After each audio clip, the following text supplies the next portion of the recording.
Welcome to Curated Clean, the podcast, where we get our hands dirty so you don't have to. It's a bonus listen. So if you listen to the grocery shopping podcast talking about your first time for cleaner living and attacking your first avoidance shopping spree, here's your bonus listen. So we were talking about 7 things to avoid, and we just didn't have time to tackle it in the other podcast. Right. So Mandy's going to read off a few things that she wanted to add to that I think are really important. Yes. So if you're trying to pick one item, you don't know where to start, we're going to talk about, I think the first thing is like MSG or high fructose corn syrup. We're going to talk about what that can affect in the body. And then you can see if like, I don't know if I necessarily have that, but maybe, I fall into the heart disease category. So you should be concerned about trans fats. So, exactly. So hit us with some info, Mandy. Right. So we went through this list really quickly. And we're going to get into why you might care about cutting these things out. Why is it important to you? And like Mike said, maybe you've got a heart, condition and you need to be thinking about these kind of things. Maybe you have diabetes and you need to be thinking about certain things. Maybe your child has some sensory behavioral exactly issues. SPD or something like that. And you want to avoid, as I say, poking the bear. So here are some things that might help you. So we're going to start with high fructose corn syrup. Yeah. It's also called glucose fructose in other countries. This is linked with obesity, insulin resistance, increased belly fat, and heart disease. Yep. And it can also be really dirty. We don't talk about that, but corn is actually heavily sprayed. Often GMO. Yes, often GMO. Genetically modified. Actually, it's really rare for it to not be genetically modified. Right. So True. The other thing is it's not just that it does that, it's also so chemically laden, which is why it makes it so bad. Right. Yeah, exactly. Trans fats, these can be labeled, as I said, as shortening, partially hydrogenated, or hydrogenated. These are obviously, we probably know, linked to heart disease, certain cancers, and diabetes, know. And those are hefty things. Yes, so trans fats are a good way to, if you see that hydrogenated, partially hydrogenated, put it right back on the shelf, just walk away from it and don't ever get that product again. Right, especially if you have heart disease. Right.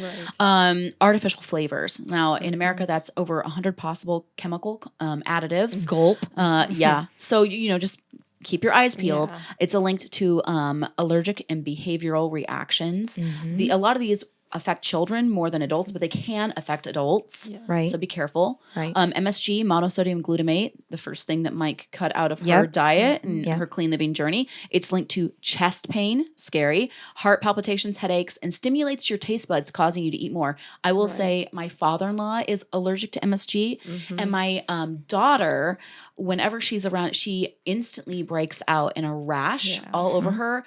It was very scary the first time that I encountered that with her. So we have to be really mindful of MSG. And it, like we said in the podcast, it can be sneaky. It can be under spices. There's a lot of different names. So, if that's when you're going to do that, you definitely want to take a list. If it's your first time avoiding that, definitely want to look at the different names that can be called and avoid those things. And like Mike mentioned in our podcast that we talked about earlier, just on grocery shopping, she actually took the list to the store with her the first time, which I think is a great idea because you very easily, there's so many different things that's labeled on it, it's easy to miss it. So it's good to have that hard copy list or even just the list on your phone that you can scroll through real quickly to see. When in doubt, put it back. When in doubt, put it back. Yeah. And, not worth it. And if anything, take down that 800 number for customer care and call them. We always talk about this all the time. Call the company directly, ask them directly, and they'll give you an answer, whether or not, and then go, okay, well, I can't, and tell them to their face, I'm sorry, I can't buy your product. I'm not consuming MSG. And so thank you for your information, but I can't have your product. Then they know, we just lost out on a consumer because they can't have that. I want to also say that added to that list, I had a lot of anxiety and I'd get migraine headaches along with that as well. Like within an hour of eating anything laced with MSG. Yep. Next, we talked about artificial colors. They're linked with allergies, sinus congestion. That affects me big time. Hyperactivity in children, and it worsens symptoms of ADD and ADHD in children and adults. You also break out in rashes from the blue dye. I do. I would get hives all over my body. Our babysitter gets like almost anaphylaxis from red dyes. And so one thing to be thinking about with the fake colorants, when you see those hyper colors, hyper red, hyper blues, even bright greens, definitely that's right there a warning to you. I know that seems like, well, duh, but sometimes you don't realize that. Natural colorants just don't look that way. I see this a lot in like kids' juices or kids like gummy chews. Oh, yes. Things like that. Yeah. It's not just hiding in like cereals and things like that or where just you would in kind of candies expect and it. things. Yeah, or sometimes candies. it can be in quote unquote healthy things like, you know, a gummy vitamin. I've seen that a lot in gummy vitamins, whether it's in kids or adults. I've seen a lot of like, which I'm thinking if it's a vitamin, why would it have that? But then you look at the label and there it is. Those little packets that you drop into your water, they hide in that too because they want the water to look a certain color that goes with their marketing. That goes with the flavor of their marketing. And you think you're doing a good thing because you're drinking more water. Yeah, electrolyte water and all that kind of even the pre-done stuff. Yes, the lightning bolt ones. A letter with a lightning bolt. They have a lot of colorant in it because it's energy like, drinks, sports drinks. Be really mindful of that, especially I mean, it's not doing you or your children any favors. Exactly. Artificial sweeteners. Now we split this up. So equal NutraSweet and aspartame primarily affects the nervous system, can cause headaches, dizziness, memory loss, and even convulsions. Scary. Sucralose, Splenda. More research is needed to determine a safety, but as of right now, it's not considered safe. ACE-K, ace-sulfame potassium. Research indicates it causes cancer. Neotame. More research is needed. But err on the side of caution, please. And saccharin, sweet and low, is proven to cause cancer in animals and a suspected carcinogen in humans as well. So I don't think I need to get into why those are important. Well, just a little anecdote with that. When I bleached my hair years ago, when they had more aggressive bleaches, which was not probably the best thing I should have been doing at that time. I'm still bleaching my hair now, but we'll talk about that on another podcast. But one of the things we did this all the time. We would rip open packets of Sweet and Low and dump it in with the bleach, and it would numb my head to where I couldn't feel the burny, like stingy sensation. Which is a little bit frightening if you think I'm telling you, eating or drinking that. If that numbed my head to where I couldn't feel anything, what's it doing to our insides? And we often discuss that. My hairdresser and I would discuss that. We would be like, wow, if you can't feel People that now, what is it doing to your gut system? Does that mean it's numbing things in your guts? And I'm like, I have no idea, but I knew I didn't consume that at the time, but I only used it on my head. But even then, if I'm thinking about it, I was still putting it on my head. My skin's my biggest organ. I was still absorbing some. Yeah. So I know, it's crazy. The things that we do, stupid. Well, yeah, but you learn. You live and you learn, you know? And lastly, they had preservatives. TBHQ, polysorbates 60, 65, and 80, BHT, BHA, nitrates and nitrites. We hear that a lot, like we said, in our hot dogs and our salamis and our meats, like that. Potassium sorbate, sodium benzoate, and sulfites. These are linked to nausea, vomiting, infertility, liver and kidney problems, allergic reactions, diarrhea, DNA damage, and some are possible carcinogens.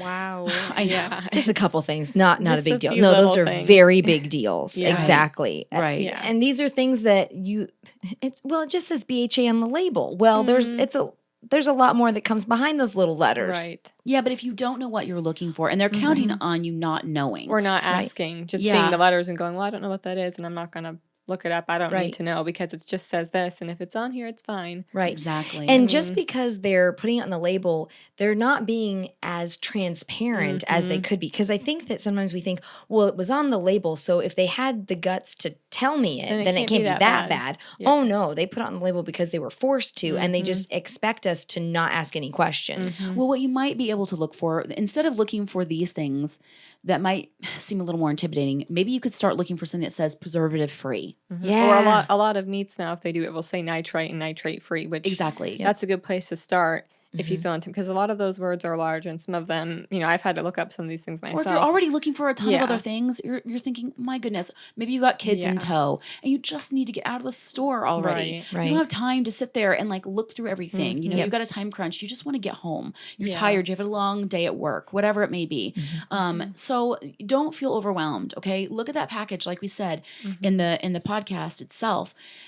Sometimes the labels, they're meant to mislead you, but sometimes they're there to help you. Right. Take it as, a good thing sometimes. Learn to look for what is a good quick label reference and what is a bad one. Yeah. Exactly. Sometimes, I think this is happening on cereals, but they do this little quick reference guide in the corner and they put like calories and stuff in it.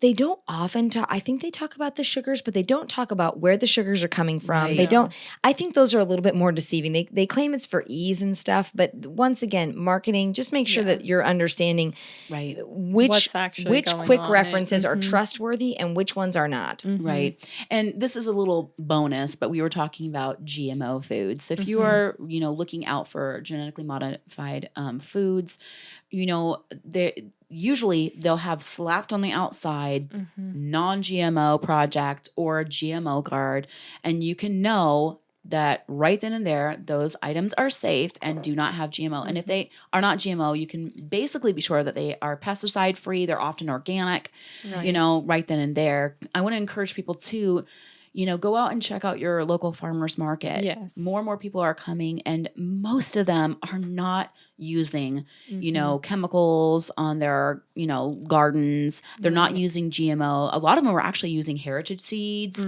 It's really kind of cool to see this like resurgence of just farming the way it was meant to be and being able to shop local and support local people as well. Right. Farmers markets are great places too to find non-GMO and that kind of stuff too. And just you're getting local produce.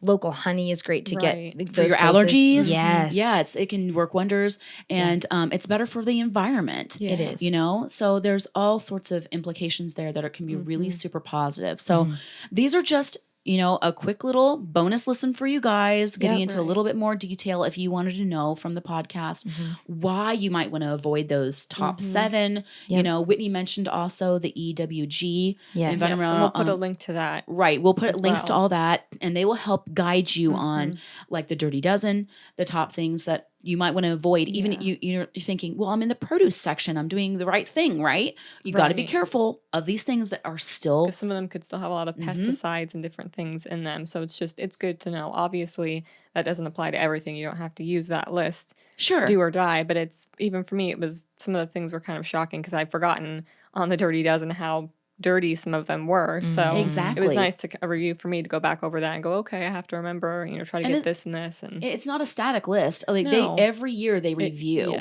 So they're always giving these things a new chance. They're always testing new things. Like they're pretty vigorous. I was very impressed. And so you can be sure that it's up to date and you can go confidently into the grocery store and be safe in what you're choosing. So we hope this bonus listen helped you. Fleshed things out a little bit more. I was also going to say one last thing with fresh produce. Just wash it. Just wash it. Yeah, wash it. I always wash it just to be safe. Just wash it because it gets rid of a lot. Not only does it get rid of just topical bacteria, virus, anything it picked up at the store, but it can, sometimes the way these things are being harvested and that kind of stuff, a lot of people have touched it before you put it in your bag. So just like this is my rule, you come home. I think we got in this habit with Mom after she had her stem cell transplant. When we came into the house, we always washed our hands because you don't know what you picked up out in the outside. And another thing I do is when I come in, I usually wash all my produce and then put it away. That's how I meal prep. I do that as well. I just come in, immediately wash it, and then I'm good to go. And then you're good to go. It makes it easier too. So that's just another little tidbit in there to always remember. Tip. Well, thanks for joining us for the bonus listen. This is the first time we've done it, and I think I like it a lot. It makes it easier for you guys to get access to certain information that you want and doesn't bog down the other podcasts. So we'll have more bonus listens in the future, and we hope you really enjoy them. If there's ever a topic that we discuss on the podcast that you want a bonus listen on, that'd be great too, because we can always go back. Let us know, because we can always go back on other ones. Tell us on Instagram. Tell us on Facebook what you'd like to hear more of. We want to help you. We're helping ourselves at the same time. So please let us know. And we'll try our best to accommodate everything. We tackle each thing. We told you that we really do these things. Like these are real experiences that we've had. These are real things that we tackle in our daily life. So if we don't get to it right away, be patient with us. We will come around to it. So we are excited. Thank you again for tuning into the bonus listen. We love that you spend time with us. We appreciate your time. We know it's precious. So we always leave you with, be healthy, be well, and God bless you.